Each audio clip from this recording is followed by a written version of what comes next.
everybody. And if you don't know me well, you should be here today. I'm Roberto, the founder of the L Factor, better known as the professional nosy parker. And it's my pleasure to welcome you to the soft launch of the Leadership Agenda, the Future of Tech, in partnership with Barclays Eagle Labs, and specifically with Paul, the one and only. Our work sits at the intersection of leadership, transformation, and inclusion. What we see every day is that technology is no longer just reshaping systems and products. It is reshaping how leaders think, behave, and make decisions. Tonight is about exploring how innovations, inclusions, and leadership need to evolve together if we're going to build organizations ready for the future. With that in mind, can I now ask Paul to come to the center of this space to talk a little bit about Barclays Eagle Labs. Paul. So good evening and welcome, and thank you all for coming this evening. My name is Paul Medanery and I'm the Ecosystem Manager for Barclays Eagle Labs here in central London. Some of you might be thinking, well, what the hell is Eagle Labs? What does that mean? Well, it's actually a part of Barclays Bank that's non-transactional, and our sole purpose is to support founders and entrepreneurs to grow and innovate and to connect with their businesses.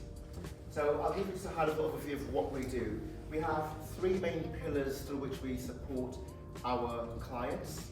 The first is to support them with access to funding and capital. The second is around access to knowledge. And the third is around connectivity and networking.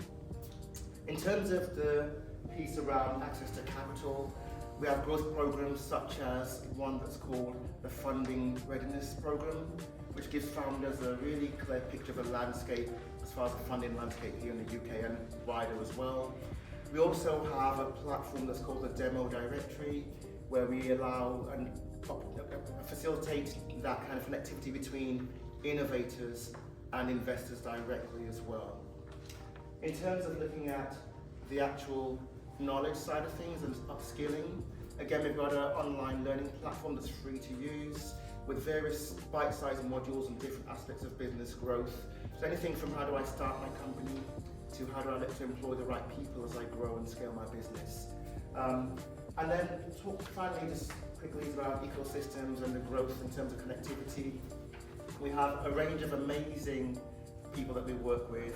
Some of those are strategic business partners. There's a bunch of founders. We've supported over 18,000 founders so far. And also we have access to around 300 professional mentors and over 600 investors as well. So we're growing. We've been going for 10 years. We're just starting. And we'd love to connect with you guys. If you just go home and Google Eagle Labs communities, then you'll be able to connect with us and be part of that amazing network that's growing day by day.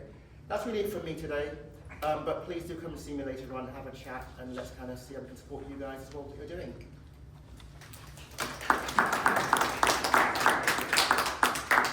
Thank you very much, Paul. So, I'm sure you'll be excited and very much want to learn a little bit more about the L Factor. So, without further ado, can I present to you the Marketing and Partnership Director, Justine.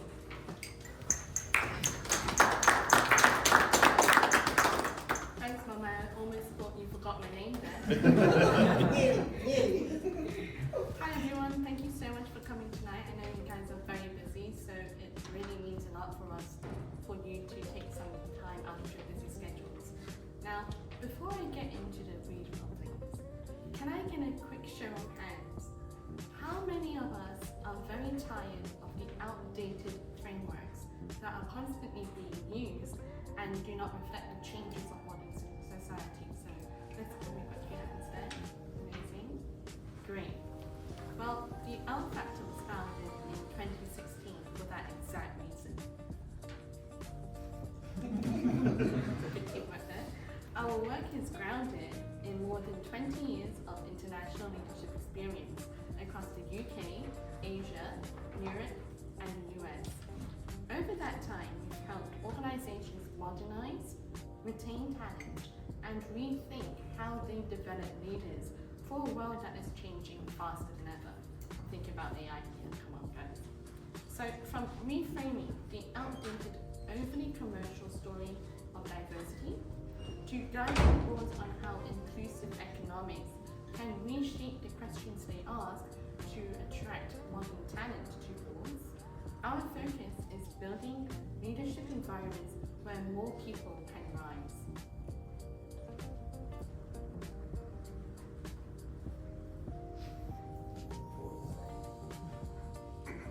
Today, we partner with corporates, luxury brands, and global organizations to deliver practical solutions. Whether it's brand recognition, culture transformation, or leadership development, we design work that moves businesses forward. In recent years, we've been fortunate to receive a few recognition, awards, and media features that highlight the essential modern leadership frameworks. But the real impact comes from nights like this, where leaders come together and learn and make some really good connections. Thank you so much for being here with us tonight. We hope you enjoyed the evening. I hope that you enjoyed speaking to our fabulous speakers and really take away some insights that you can action into teams. So if you'd like to share anything on social media, this is the marketing bit that I have to do, guys. Please tag us at the L Factor Ltd. Tag Barclays Eagle Labs as well so that we can join in your conversation, and use hashtags the leadership agenda. And please do also sign up for the newsletter for me so that you can stay up to date with our future events. Thank you so much. Okay, I'm going to put you all in a spot now and to talk about the future of tech and innovation. So my first question, if I can go to you, Roberto, where do you see the most meaningful innovation emerging in fintech right now, and how should leaders prepare for the wider impact? That's a great question. Thank you, Lena. Good evening, everyone. As Lena mentioned, I'm the Chief Marketing Officer for Innovate Finance. Just a quick introduction. Innovate Finance is a trade body that represents fintechs in the UK. So we do have over 250 members in the fintech ecosystem. You can think about, brands such as Revolut, Monzo, Starling Bank. They're all member of our association. So what we do is actually connecting the ecosystem together with events and initiatives, promote success stories of fintechs in the UK, which is an important sector for the economy, and advocate on behalf of fintech. So we have a policy team that works with the government and regulators to make sure that regulations in this country have been founders to scale the businesses in the UK specifically. So the question about technology, it's a question that fintech founders know very well. Actually, fintech was born about 10 years ago during financial crisis, just to challenge the financial services sector. You talked about Justine mentioned frameworks that didn't work for many, many years. So fintechs are born to challenge that and to provide financial services that are better for customers and businesses. So more effective, more transparent, more democratic. So when you ask me the question about technology, I think fintechs already are born with technology. So of course I'm going to answer AI. So the implementation of AI. So we talked about AI a lot in the last couple of years, and this year I've really seen an acceleration of AI implementation within fintech and financial services, whether it's for, let's say, I was talking to someone about fraud detection. So AI used to detect payment fraud, which is one of the massive issues in this country specifically. So AI is helping companies to detect when fraud happens, and so they can stop it.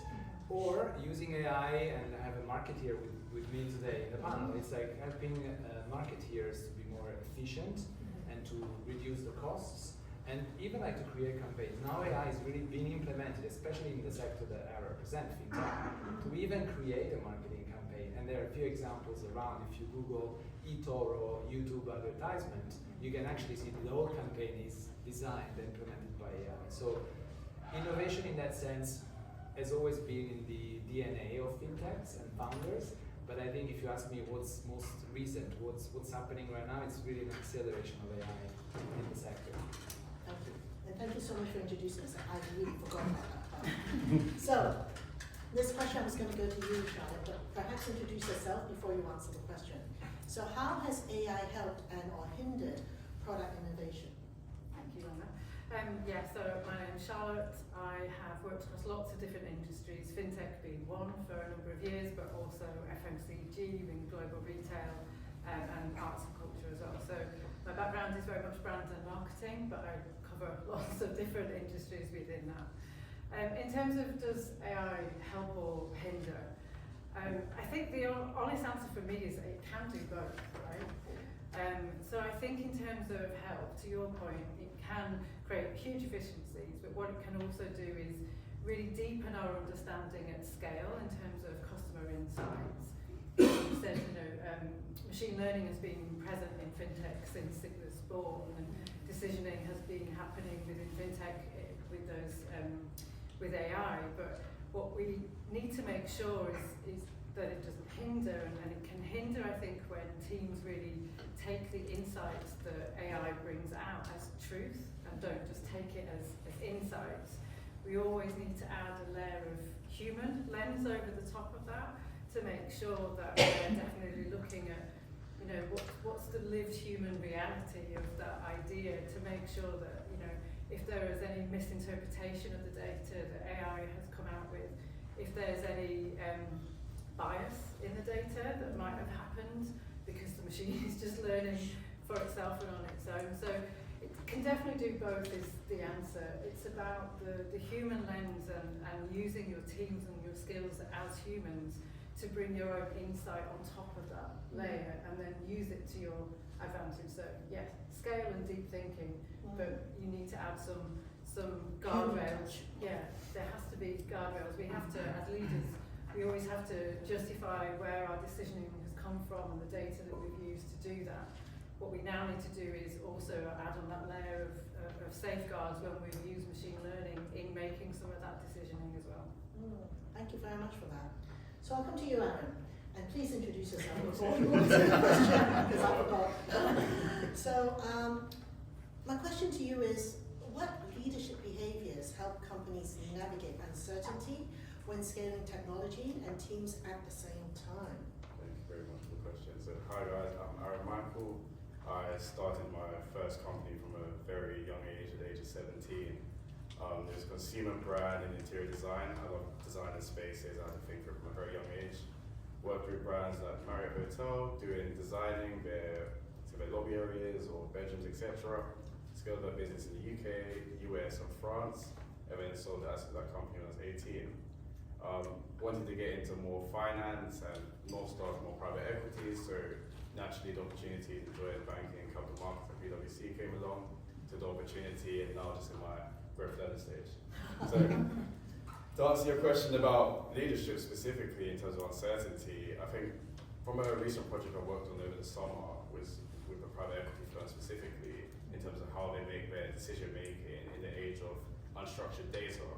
And I think the most important thing is how do we leverage unstructured data to cipher out the noise and just honing on the specific leading indicators that are important to drive growth.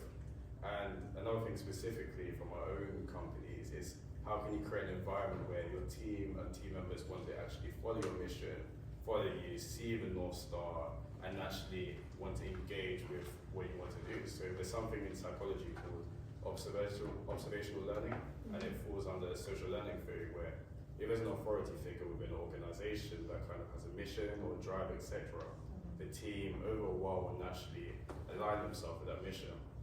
So if we extrapolate that now and put it into an environment, like a corporate environment or a startup environment, how can we create those facilities for team members to embody those traits and characteristics? So I think the time that we're in right now is using data, using unstructured data. There's so much unstructured data now with AI and say different social platforms, etc. How can we get out the weeds and very lock into the specific leading indicators? And like I said before, with the observational learning, how can we create environments where team members want to follow the leader's mission and build either in the company or in a corporate environment with the team's goals and ambitions? That's very interesting. I do have a follow-up question for all three of you. Roberto, you also mentioned, and so have you, Charlotte, about innovation moves fast. So sometimes faster than leaders can keep up with the various types of innovations, etc. So how do you each stay landscape evolves. Any thoughts from you, Roberto?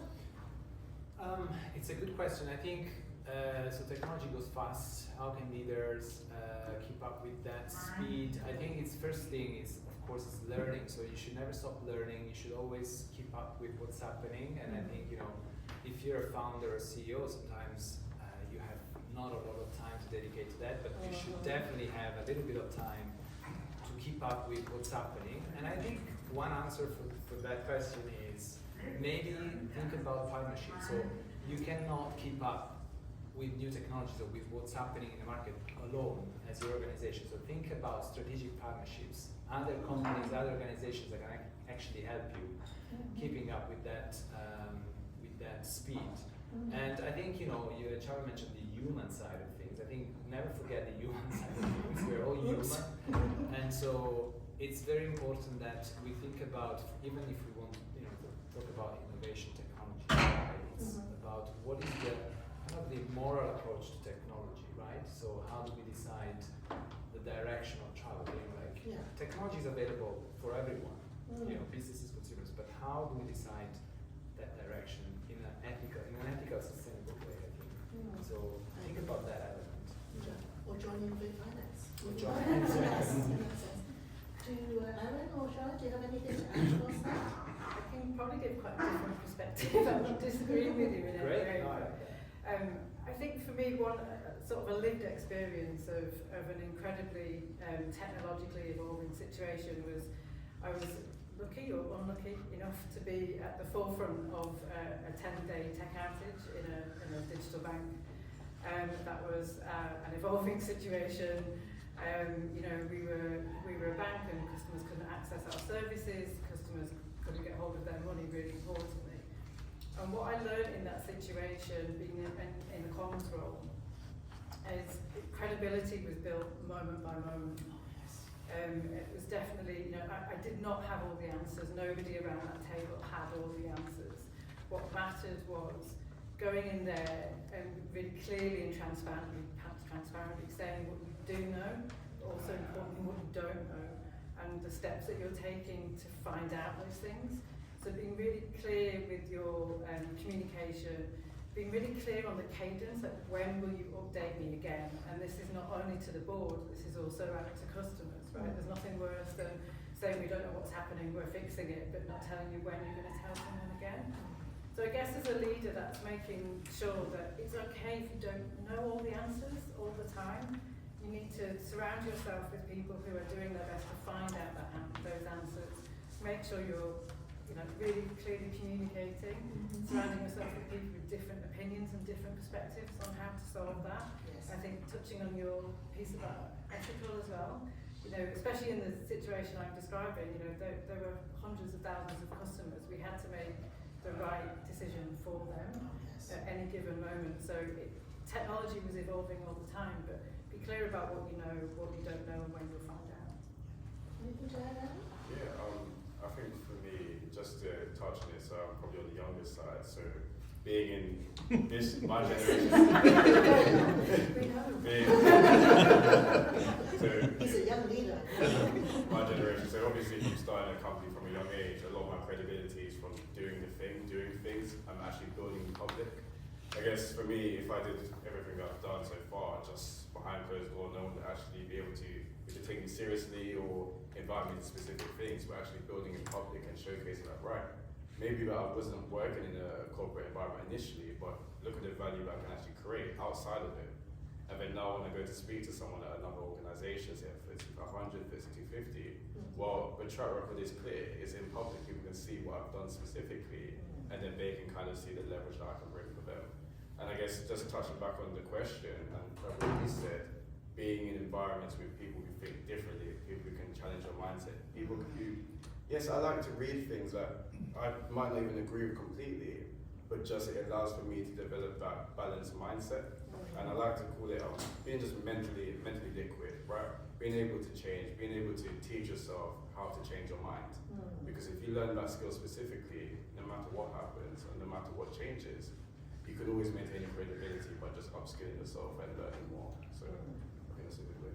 I agree with that. So the next session, I want to focus on inclusion as a leader imperative, right? And I'm going to go back to you, Roberto. What do you see the biggest opportunity for inclusion within financial technology, and what role should leaders play? Yes, that's another very good question. A couple of answers from my side. The first one is about financial inclusion. So if you think about us as consumers, I think fintech is really helping consumers to get access to financial services. Think about the apps that we all use, transfer money, invest money, and so on. So financial inclusion is key. We're quite lucky in the UK that adoption rate is very high. 8 out of 10 adults in the UK use at least one fintech app. So fintech is really helping young generations and even kids to learn about money and finance. Think about GoEmbry, for example. Oh, yes. If you're familiar with this app. Yeah. Teaching kids how to manage money at a very young age. This is, it's very, very important. So that's that part of the inclusivity in the sector in fintech. It's important, and we're working hard to make sure that there's more financial inclusion in the country. And the second element is more about the diversity and inclusion. So diversity and inclusion within the sector. So I can only speak for fintech as I represent the sector, but we do many, many initiatives at Finance. I was mentioning a couple before the panel. One is Pride in Fintech, which is representing the LGBTQ+ community working in financial technology, and the second one is Women in Fintech, celebrating the female leaders working in the sector, making a big impact. Now, we don't do that just as an exercise. We do that because we need more diversity in the sector, because we need teams that are diverse, because teams need to represent the customers, and customers are diverse. So it's kind of an imperative for us to reach the 50%, women in the boards, women in the management team level. And fintech is very, it's very young as a sector. It's very receptive to this, and so that's why we launched this initiative. We have a lot of interest. But historically, financial services hasn't been moved very fast in terms of inclusivity and diversity. So these are my answers to your question. So financial inclusion first, and then also diversity and inclusion, because the more diverse our teams are, the more we can best understand and represent our customers that are very diverse. Excellent. And one last thing, actually, it's disability and inclusion as well that I want to mention here. I've heard that about 23 million people in the UK have a disability of some sort. Either they're born with a disability or they acquire disability during their lifetime. We need to think about them when we are selling or promoting financial service products. We need to have, very well designed websites, anything that's got 100% accessibility. So that's another thing that there is a project called Project Nemo that was launched a year ago at our summit, and now it's getting a lot of traction. So I know the founder is getting a lot of interest from large corporations to sponsor this initiative. And if you think about 23 million, it's not a small number. Yeah. And some of these disability could be invisible. Exactly. So yes. Having to do with that is important. So to you, Charlotte, how can storytelling and brand experience help shape more inclusive products and customer journey? Sure. I mean, it sort of builds a little bit into what you were saying. As a marketeer or a product developer, it can be very easy to see a customer as a data point and not as an actual human who feels an emotion.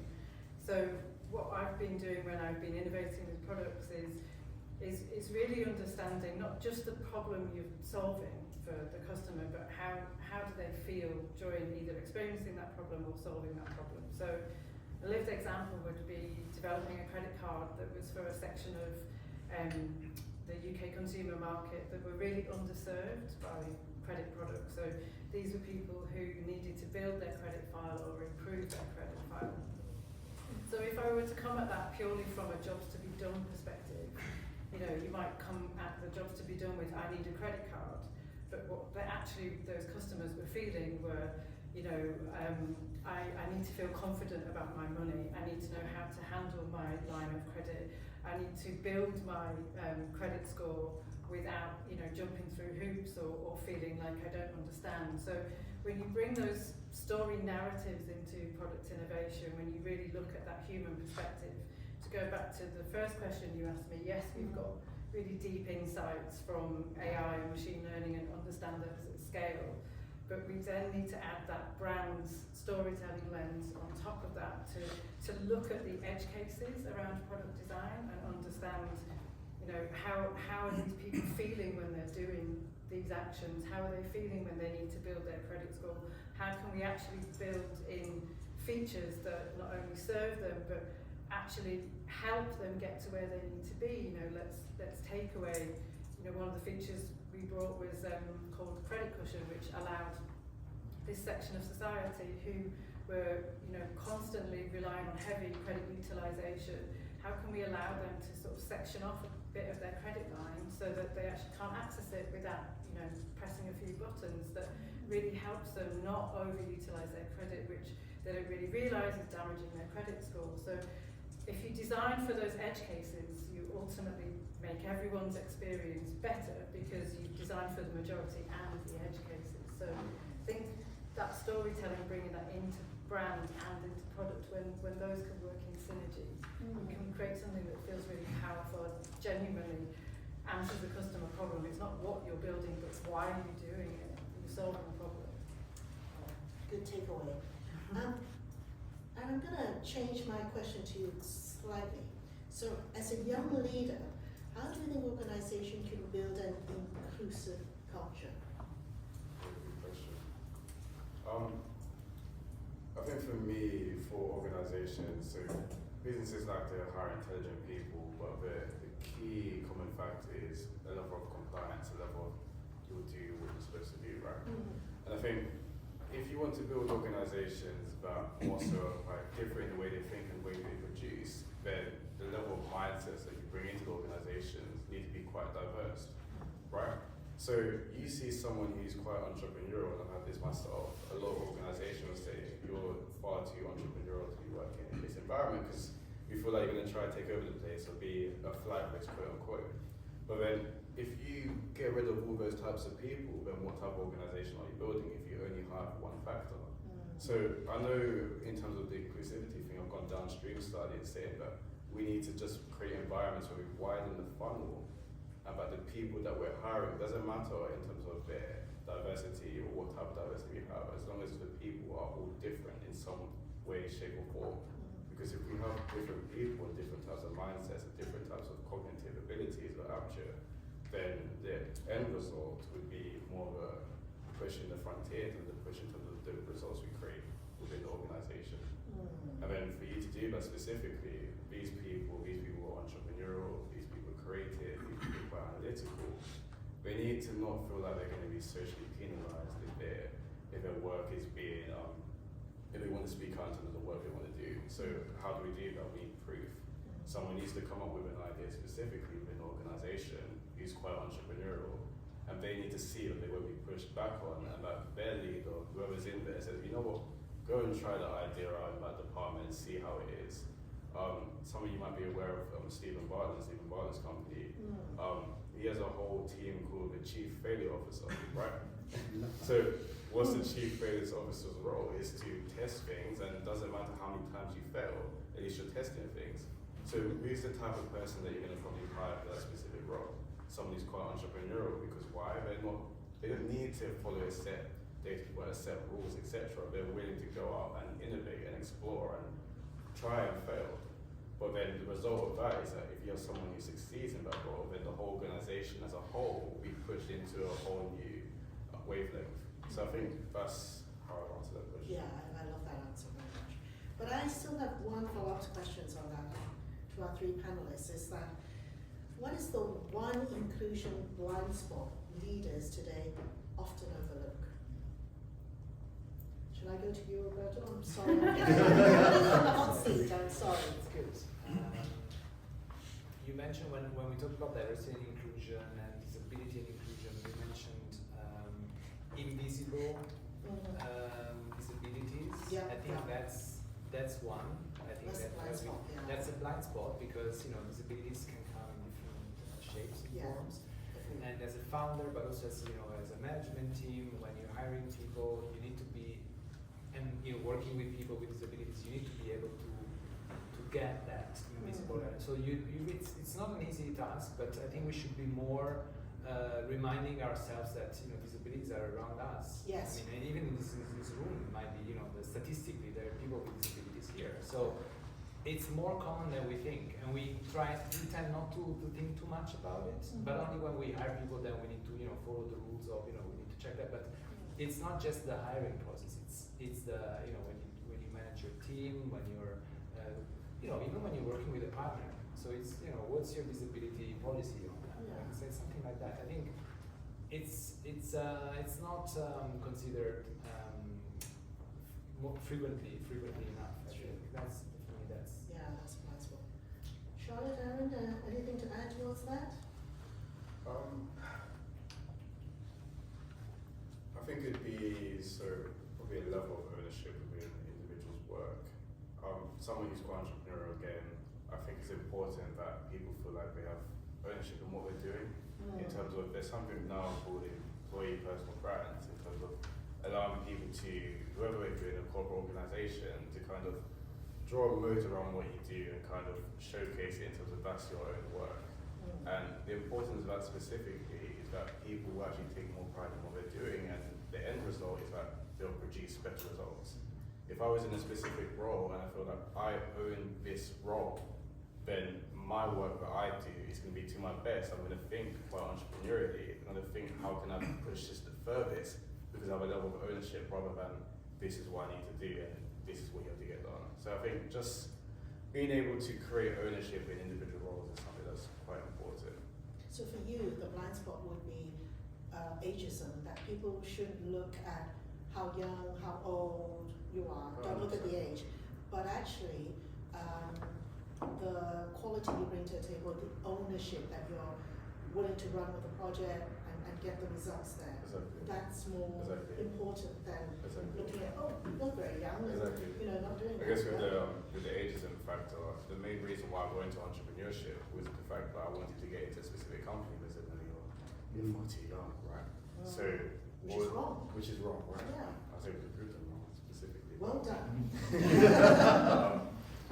So I decided, right, I want to build a company, create value, and I was able to build up to a multi-six-figure company from a young age before 18. I was able to exit out of that company, and that was purely by me saying, right, I'm going to create value outside of a normal organization, do it myself, because when you're in this entrepreneurial space, there's no age factor, there's no set rules. The rules are you create value and you reap the rewards of the value you create, right? So I think that's one key thing, just to come back on what you said. Yeah, that's true.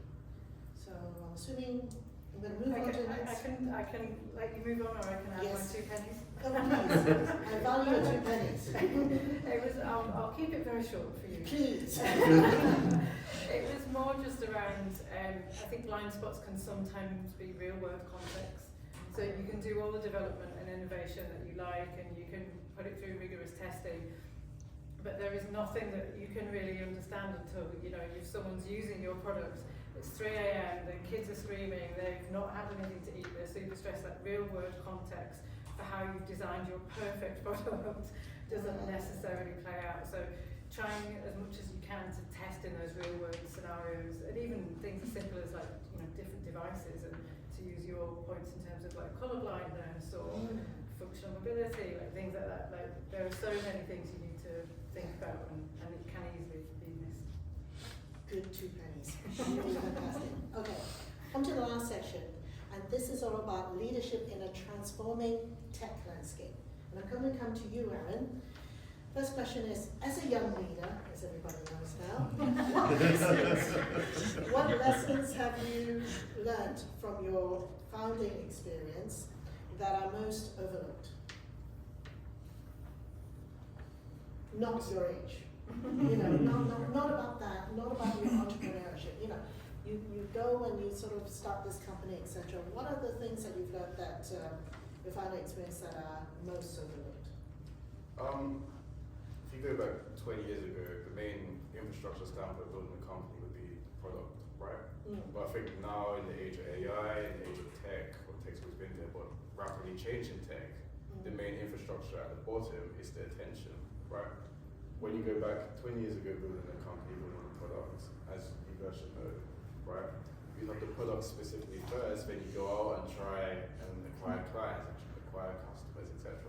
But I think for me, from my experience, the most important thing is how can you garner attention first towards you, and then once you have the level of attention, that's when you can go and build a product on top of that. Which links into personal branding. I think for me, building out my personal brand and building out a sphere of influence around myself, which has allowed for me to attract opportunities and attract clients, attract business, is something that I've learned through trial and error from my founder experience. So, good enough, or do we need to go on? We're going to stop there. Don't take time. Yes, thank you so much for that. So I'm going to go to you, Charlotte. What do founders underestimate about shaping perception early in a company's journey? I think that perceptions often shape a lot earlier than you think they might, and some of those early perceptions can be more sticky than you might want them to be. I definitely think that when you're, to your point, I guess a bit, you can, as an early founder, if you've got a single product business, you can often focus in on making that product perfect and sort of neglect a little bit that you're actually building a brand narrative behind that product, and that brand itself needs to last maybe beyond that product. That product is likely to innovate, especially if it's in the digital space. So it won't be that concrete thing. You know, the MVP mantra that we have in fintech, you know, minimum viable product and then iterate it and make it better. But sometimes if you've not got that storytelling right or the brand association right, you can often sort of like erode perception before you've really got what you want out there in the market. Interesting. I'm going to go to you, Roberto. This is a little bit more global in the sense that how is the UK's position as a global fintech hub evolving, and what leadership behaviours will strengthen it? Yeah, it's a very good question that we are always asked.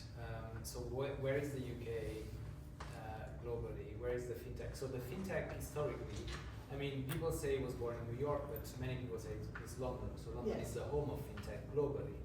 And so since the beginning, fintech has been a very important sector for the economy. If you think about the jobs that fintech companies have created, the contribution to the economy and so on, it's been a success story for like the last 10 years. And every year at Innovate Finance, we release an investment report which is tracking how much capital investment is done in the UK fintech versus other countries. And historically, the UK has been the second largest market in terms of attracting capital in fintech since the beginning. And of course, number one is the US with a massive capital and investment there. What happened this year was July this year, we did a half-year report, and we were very surprised to find that UK now is leading to third position because the Middle East has come to the second. And this is due to a fundraise by Binance, which is a crypto company, raising $2 billion this year. So now Middle East is second, UK is third, India is coming fourth, but very strong fourth, so not much gap between UK and India. So if you think about the UK has been always the country with more investment than all European countries combined since the beginning. This year, the UK is only bigger than Germany and France combined. So we're kind of losing the capital that we need. It's not a massive red flag, but if we see this trend happening next year, I think this is like a massive red flag. So we have the leadership, we always had the crown as the fintech hub in the world. People are coming to the UK, coming to London. We have a lot of talent coming in the country, in the capital as well. And we have the capital available. What we need is also, now we have a new government since like last year, we need smarter regulation.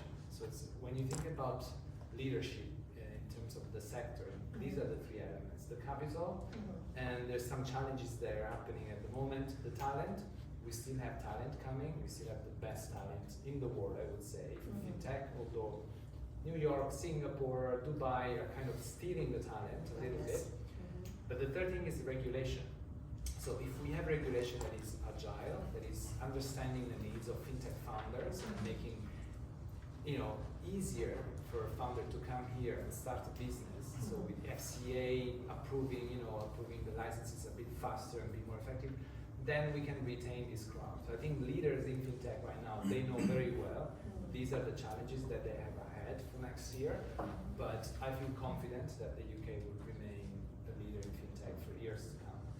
Of course. This is what I'm saying. Yeah, this is really good. So, to all our three panelists, last question is, looking ahead, what will matter most for tech leaders? Technical literacy, adaptability, or ethical judgment? Any thoughts? Maybe I'll come to you, Charlotte. I mean, for me, the ethical judgment sort of anchors the other two. Okay. Because you need to move at pace, ask questions, surround yourself with diverse talent and people who think really differently to you. But I think the leaders who are more likely to thrive are the ones who are able to sort of balance that collision between customer impact and revenue in the business as well, like where that grey area where that exists, because you need to be able to make sure that you know that the impact of your decisions and the ethical responsibility that you have behind that, you need to be able to balance those. So I think they're all important, right? The tech industry is moving really fast and advancements are moving really fast, so surround yourself with people who think differently to you, make sure that you're really closely listening to the consumer, and then make sure that you're responsible for the impact of the decisions that you're making. Yeah. Anything to add, gentlemen? Just quickly, I think all of the above, I think very important for leaders to consider. And just going back to the element of reputation, fintech, specifically financial services fintech, they are built over one element, which is trust. So you can build trust. It takes time to build the trust, years and years and years, but you can destroy it in just 1 second. So the use of technology needs to be ethical, needs to be sustainable, because otherwise, if you use it with your blind and you closed eyes, you can destroy the trust that you build. So I would say to leaders, use all the technology you want, do it, but do it in a way that is sustainable, and keep the human element always strong, because to your point, listen to your customers. You can never fail if you keep listening to your customers. So. True.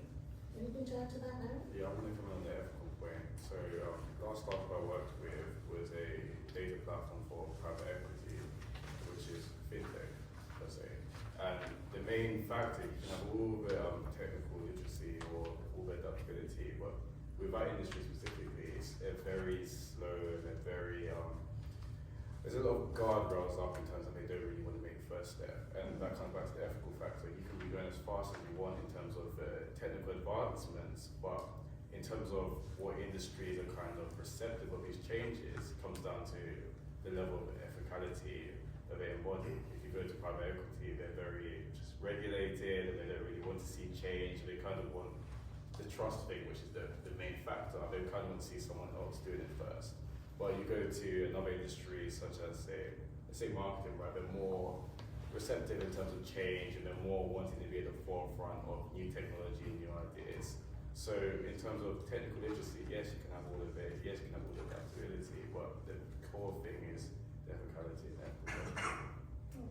Very interesting. So now I am going to open up to the floor and get my mic. So I can actually be the audience talk.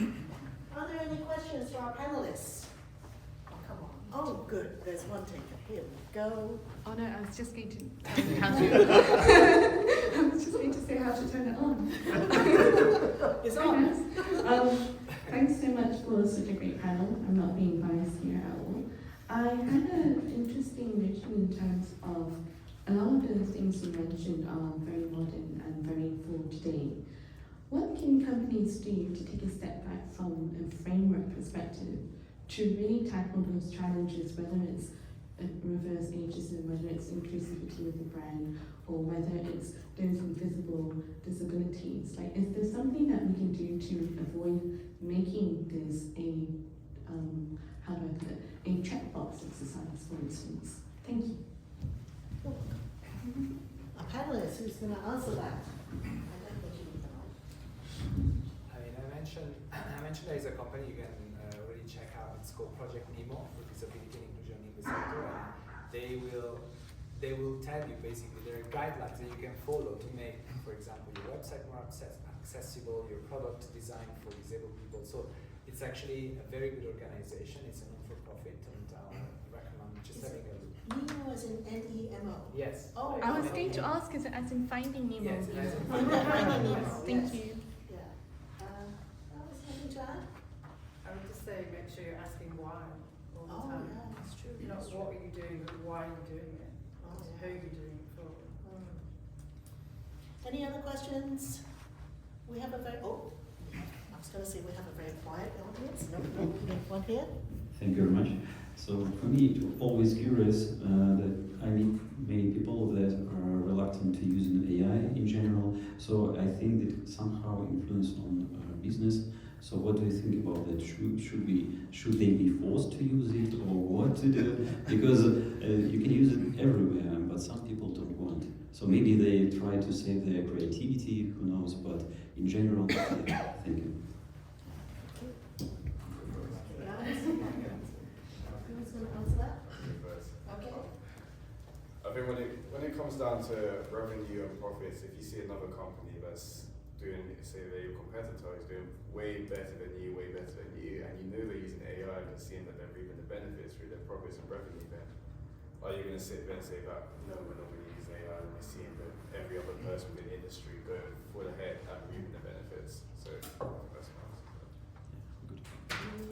I mean, also if you read reports, there's always saying, AI is going to replace our jobs and so on. I think AI will replace the people that are not using AI. So I think it's always good, I mean, to have a curious mind. It's always good to try and test. There's so many platforms you can test, especially in marketing. I think I've got the choice. I can choose ChatGPT, Claude. What is important, I think, is, I don't know the companies, I don't know the specific policy there, but I would suggest, I mean, my team and our team use AI all the times. We're also creating like a twin, so basically people can ask my twin all the questions they want and my twin will respond to them, but I always have the control. So as long as you have the control of what your AI is doing, I think it's important to test it, right? And then at some point we will have, especially in marketing, we'll have an AI advisor that will tell us these campaigns are working, these campaigns are not working, you should focus on these ones and to generate more growth, right? So I think it's a little bit, I don't want to criticize that approach, but I think it's limiting yourself if you're not using it. At least test, and I suggest your colleagues to test it. But also not to use it all the time, so that you're just Not using use the AI for everything, and then your response is robotic to everything. There as well. I think to sort of build on both of those points and of you as well, I think for me it's sort of like stay curious, stay responsible, stay human. It doesn't matter, you know, it's not about I don't want to use AI, it's how are you curious? How are you, searching for new answers, and if AI can enable that and create efficiencies, why would you not? To that point, as long as you're remaining responsible with that curiosity and adding that human element on top of it, I think, we all have a duty to keep advancing ourselves, to, as we've said, like surround ourselves with people who have different thoughts and different opinions and different perspectives, and if AI enables that, great, as long as we've put some responsibility around it. Any more questions? Oh, yes. Oh. There we go. You're all fabulous. Oh gosh, let me just do the song right now. Just, if I was to make my magic wand for you all, and you had infinite resources, infinite money, all that sort of stuff, what kind of vision of future you would like to see, which had inclusion, technology, and people put together? What would your projects or products or vision of a company would be? I would say something that for me is human-led, tech-enabled, that's solving a real consumer problem, not something that's just, I don't know, running my bath 5 seconds quicker. It's an actual understand the human insight behind the problem. Comes back to the why question. I mean, this is a great question. In terms of finance, I think if I had unlimited resources from a marketing perspective, I would invest heavily in technology. So having my team freed up with time to think, to be more strategic, to be more creative, to invest in our events, so make events much bigger, more inclusive, having a global impact. So that's what I would use it. I mean, we're working with the BBC, for example, once a year we have a meeting. I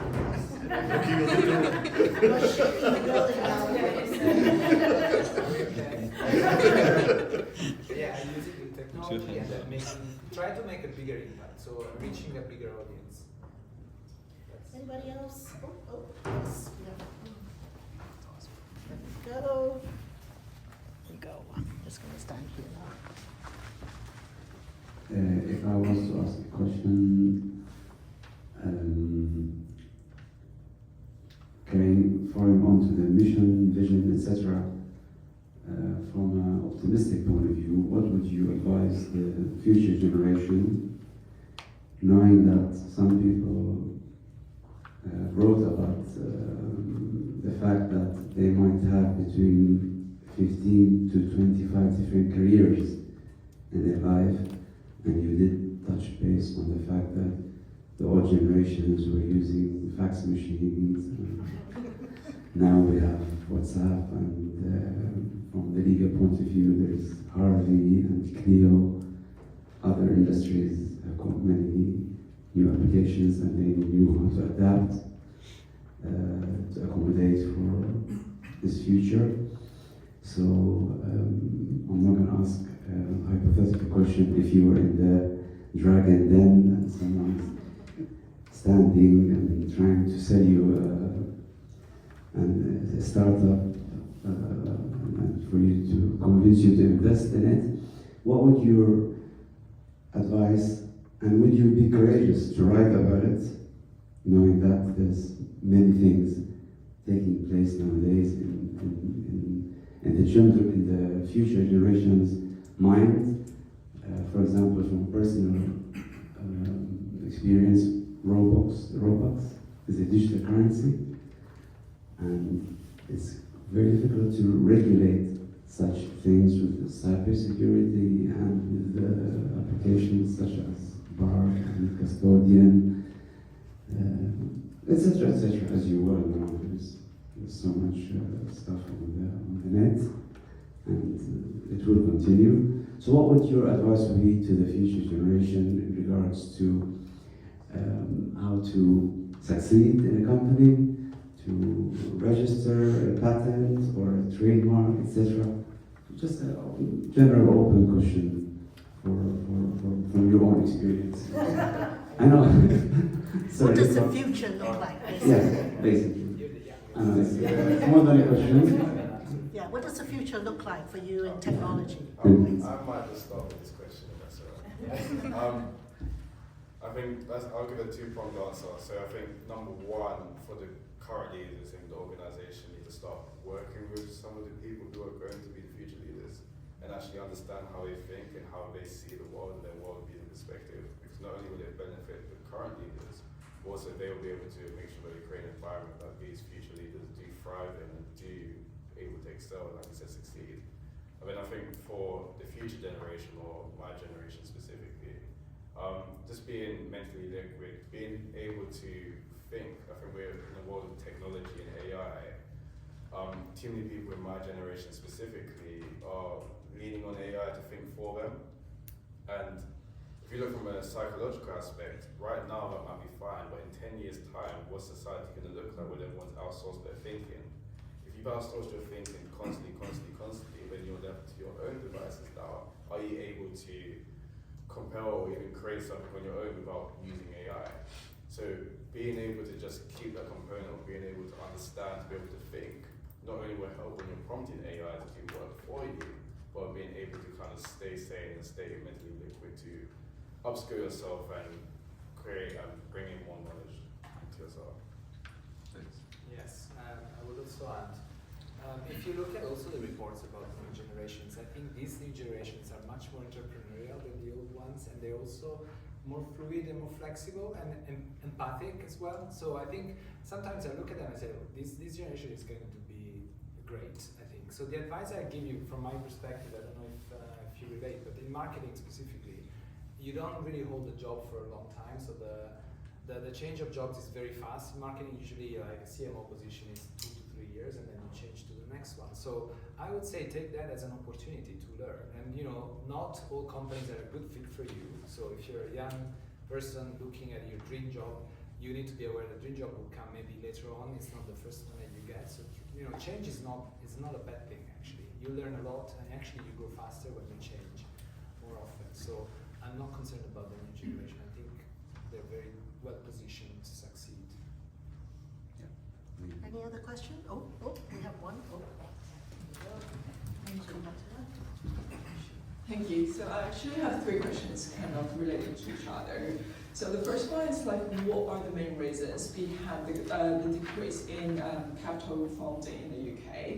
And also the second question is that UK is always known for being good at the seed round or early stage of funding for tech companies. For example, like creating from 0 to 1. But like for many tech companies, they struggle to amplify from 1 to 100. And we always see that like some tech companies, they relocate overseas, especially to the US. And so like I wonder if that's what kind of like regulation or policy changes can improve this kind of situation. And how does the UK see itself from the CAT development competition between the US, China, Middle East, and also India? I guess this is for me. So the decrease in capital is important. It's not huge and significant, but we lost the second position, as I mentioned. It's due to many factors. I would say the first one is competition. So other countries are attracting fintechs. Middle East, Singapore is doing really well. New York, the US has been always very strong. So that's the answer: is international competition is becoming fierce. Very, very important. The second thing you mentioned, it's easy for going 0 to 10, so for the startups to start and raise capital. It's true in a way, but actually if you look at the dynamics of the market in the last 2 years, the most important fundraisers were the scale-up companies. So think about, I don't know, Airwallex or Thought Machine. So they raise, Series B, C, D, and so on. So when you're in a scale-up position where you have, let's say, 200 employees, I think it's quite easy for you to get the capital. So the private equities, the VCs, the banks, they will come to you because you have proven that you're succeeding in attracting customers. I think it's still very easy, relatively easy for a founder to start a business and to scale it from 0 to 10, and then the gap between startup and scale up is the challenge, but that's not the main challenge. The main challenge at the moment, as far as I know, is when you become a large company, let's say Revolut or Monzo starting, where do you go next? So the listing, so the public listing now becomes a little bit of a challenge here because the London Stock Exchange, has been challenged. Many founders are looking at the US as a capital market, so they go and list in New York, whether they should stay in London. What can we do to have that? There are a few initiatives at the moment. There is a concierge service led by City of London Corporation, and it's actually trying to get companies and founders to come to the UK and provide all the services that a founder needs to start a business. The second initiative I can mention is the Mansion House Compact. I don't know if you heard about this. It's making sure that pension funds are investing, I think it's minimum 5%, into new technology companies. So basically, many countries are already doing that. So if you think about US, Canada, pension funds are investing massively in the tech sector. This has not been done in the UK historically, but needs to be done. And if this is done, we can release billions of pounds to tech companies, not just fintech, but tech-enabled companies in the UK. So these are the two initiatives that I think you can check out. Also, the British Business Bank is always looking at how to release capital to the founders. So I think these are British Business Bank, Mansion House Compact, and then the challenge with the London Stock Exchange. There's actually another one from the London Stock Exchange. They are launching an initiative called Pisces. I don't know if you heard about this, but it's basically giving the opportunity to private companies to become public for like a couple of days a year, so then people can invest in private companies that way. So that's another challenge. Roberto, you mentioned Mansion House something. What was the something? Mansion House Compact. Compact. Thank you. Sorry, you had a question?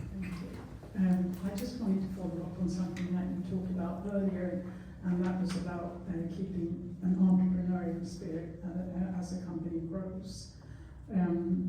I spoke to someone at Amazon last week, and he's saying, yeah, well, we're saying internally that, you know, we are entrepreneurial but we're really not.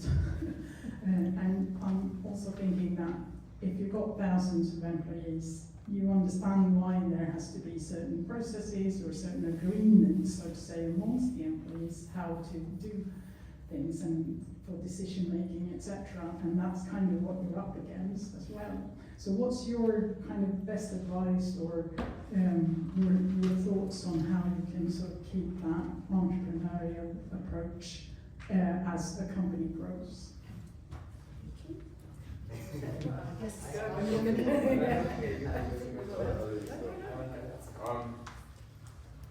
For me, in my head, it works better in, say, more SMBs, smaller companies, because like you said, when you go to these 10,000, these large enterprises, how do you kind of decide who can be entrepreneur and who cannot, and the level of entrepreneurism amongst different people, is like, how do you factor that in? In more of a, say, startup environment, probably Series A, Series B, Series C, maybe these types of companies, you're able to kind of keep this entrepreneurial spirit. But the main reason why is because their competitive package is more so their salary plus a bit of equity or a bit of ownership within the company. And I think that factor there is what allows for these companies to grow with an entrepreneurial spirit, because they have a level of ownership within the company. But if it's a normal corporate, etc., if there's no level of ownership outside of just a salary, etc., then yes, they can have a bit of entrepreneurial spirit, but what ROI are they seeing specifically themselves, the individual? If I'm in an organization and I've got an idea and I want to change, but I'm just going to get a pat on the back and that's it, then am I kind of empowered to be having that entrepreneurial spirit compared to within more of a startup environment? Isn't that what they call an entrepreneur? An entrepreneur, yeah. Yeah, 100%. Right, I'm gonna, oh. Do you want to say something? Oh, please. I mean, difference of opinion, but that's fine. Yeah, of course. So my lived experience of that would be more around culturally making sure that there is the freedom to fail. We touched on it a little bit earlier, right? Freedom to fail as the business scales becomes harder and harder to maintain, because you're running into the day-to-day, somebody's got to keep the lights on, keep it churning, the more products you have. But trying to culturally keep an acceptance that it's okay to try an idea and it not work, as long as you keep all the lights on at the same time. So I think there's a cultural mindset that needs to be embodied in the business, or embedded in the business, in order to keep some of that spirit alive. But I appreciate what you're saying. The bigger it gets, the harder that's all. Okay, last question. Okay. Just get that mic right. Are you pro more governmental intervention? As in, for example, there is a Ministry of Artificial Intelligence in the United Arab Emirates, and would that kind of hinder any freedoms of ownership, etc.? Or will it regulate artificial intelligence in a better way? Are you pro or against?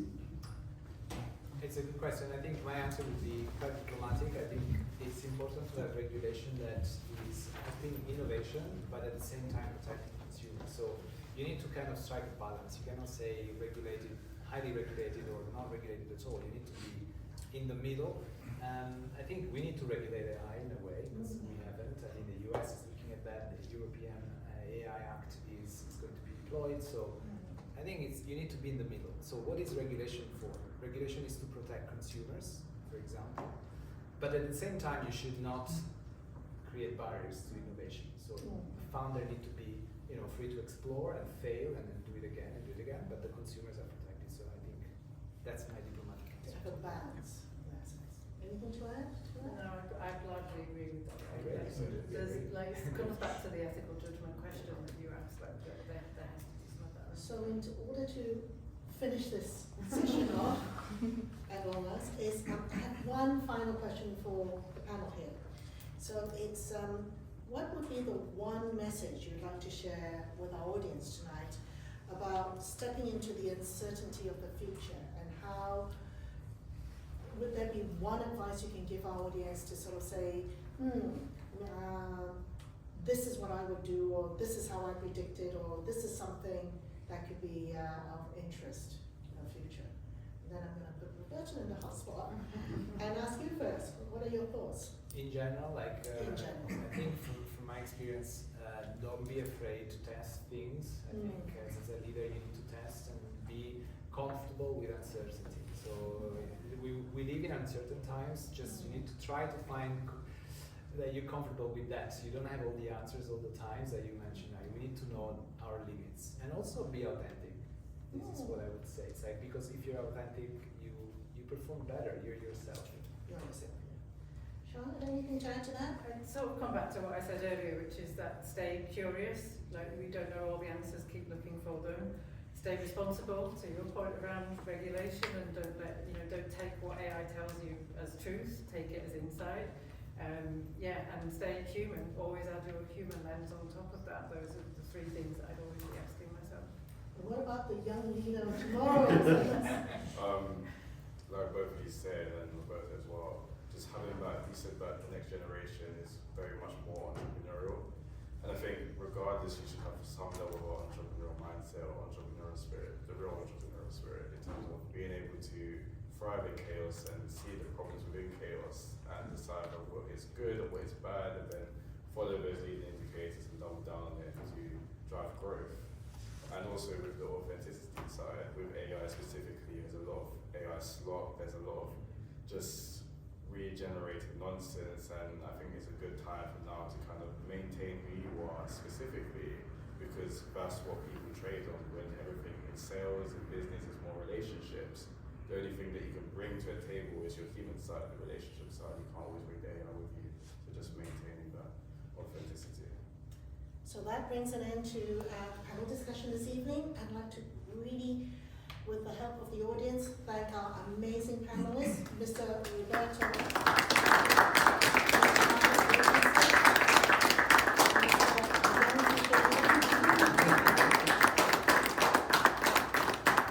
So thank you very much for your insights and for joining us.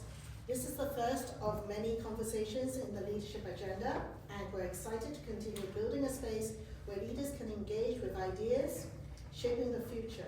We look forward to seeing you in our next event at the end of January of 2026. But I'd like to also personally like to thank our amazing sponsor, Mr. Roberto. Someone who worked tirelessly, and we wouldn't have had this event if we hadn't been for her, Miss Justine Liu.